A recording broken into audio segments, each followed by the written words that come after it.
Guard. Offense. Madison Square Garden. Lights out shooter. Signature shoes. Box office. Seiko. Parang Hive. The Return. Anong first round yung dalawa? Ako, Madison Square Garden. Ano yung Sa ano? MSG. Yung kalaban nila New York. Parang 56 ata siya, no? Or 61. Basta doon. Ako naglilin toward ako kay Jerome eh. Bakit? Ano ba yung last word mo? Seiko. Ako parang Hive.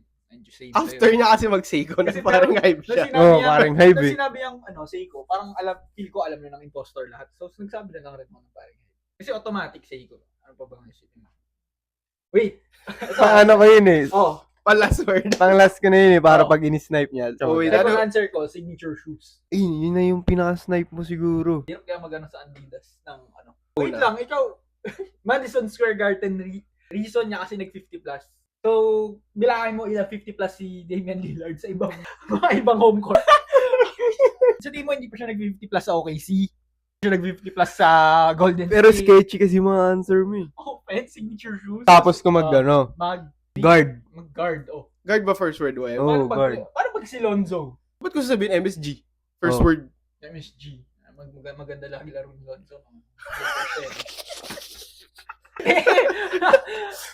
Sa tingin mo, reason niya, first answer, dahil 50 plus lagi sa home court ng New York.